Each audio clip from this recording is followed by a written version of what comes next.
There is another important topic that beginners and even non-beginners fail to understand, which is how to not grasp the signs of, whatever, beautiful and other things.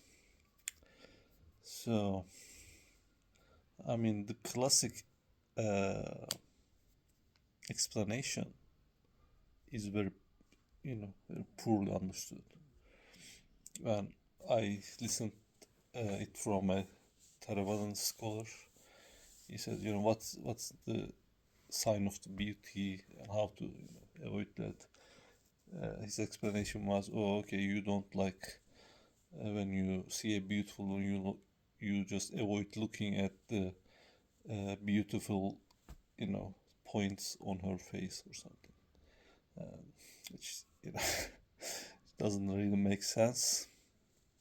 So, but as you progress along, you will get to know the meaning. If you contemplate and investigate rigorously.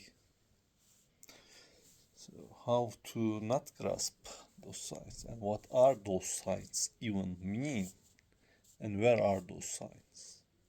Those signs are not on the surface visible.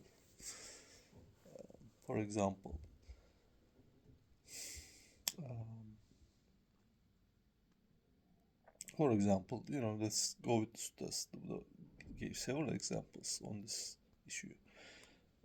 In one discussion, he gives an example. He says, let's say there is a man who is like madly in love with this woman. Okay, he just can't stop, thinking about her, and he sees her, talking and laughing and flirting with another man. And how would he feel? He feel like devastated. You know, he would suffer on account of that sight. So let's say he somehow overcome his love and affection. He somehow just, one way or another, forgot about that. He just doesn't care. Uh, and he comes across her again, and this time again, it's the same sight. Another man, he's like flirting, whatever. And now he just simply does not care. Would he suffer? No. So, uh, what's the difference? In one event, his mind just went for those, let's say, picked up on those signs, and on the second scenario, his mind did not pick up on those signs. That's the difference. But the signs are there regardless. The signs mean the possibilities, that open up upon you encounter sight and sound and whatever. Contact, on account of contact, possibilities open up, and your mind might pick up on that or may not pick up on that. That depends on your internal development, honestly. It's not that you can consciously at that moment do, somehow, unless at to that point, if your mind is just going wild all over the place, in that moment you can't really do anything about that.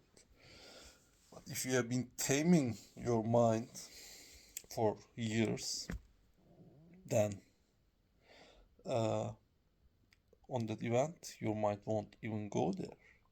That's the difference. And how do you start doing that is uh, with restraint and practically with the precepts. So, what most people don't recognize is like the function of precepts is not like something like a formality that you when you become a Buddhist, as an identity, you just do these things, It's just what the Buddhists do or something.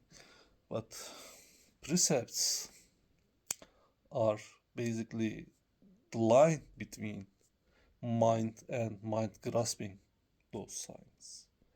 That becomes like your safety net. Okay. Let's explain. And most people seem to struggle with lust. And why do you struggle with lust?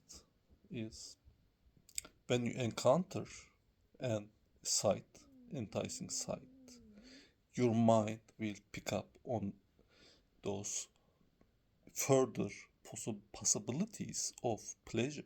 Okay. Your mind will entertain those possibilities, and those possibilities will pressure you. However, if you firmly and strictly draw this line that in no circumstance these things will happen, and you just, made a vow or something, firmly, just truly you believe that statement, then your mind will not go there. How about that? So there's another example in Sutta.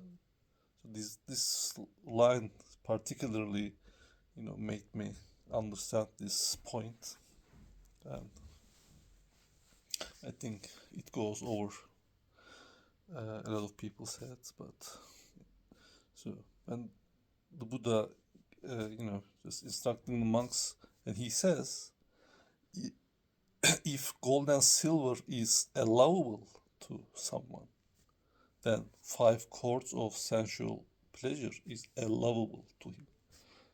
He doesn't further explain that. You can maybe think of like strict Vinaya sense. 8 precepts, people are allowed to handle money or something, but he's instructing the monks on the value of restraint and such. And if you further contemplate that topic, it's about the science and picking and grasping the science of gold and silver. If you allow that, what are the signs of money, which is the possibility of pleasure? So if you contemplate that for yourself, for example, why do you want money, or when you have a lot of money, or when you don't have any money, how is the mind reacting to the situation? Personally, I had my times that I didn't have any money, and there were times I had a lot of money. And the difference is when you don't have any money and you are in debt, your mind won't even entertain those, luxury options, luxury pleasures. Your mind won't even go there, okay? Because it is not available to you.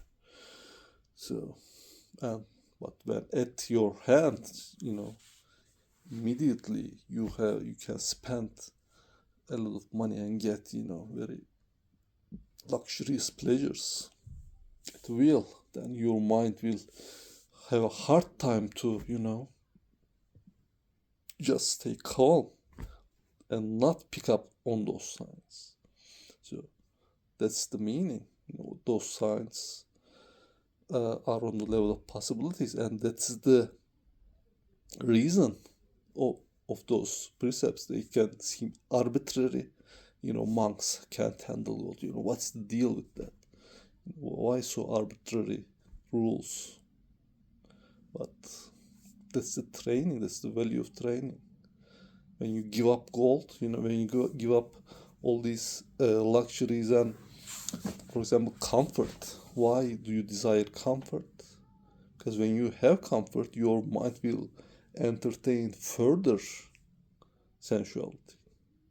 You pick up on further signs of pleasure. But when you don't have comfort, your mind will have a more tough time to pick up on those signs because they are not readily available. So these are just are like how to train your mind kind of practices. They're not like arbitrary rules or something. And you will get benefit from just thinking about, contemplating why are these rules, what are the benefits, and just practicing them, but not just blindly, but reflecting, how does my mind react on these, situations. And that's how you, progress really.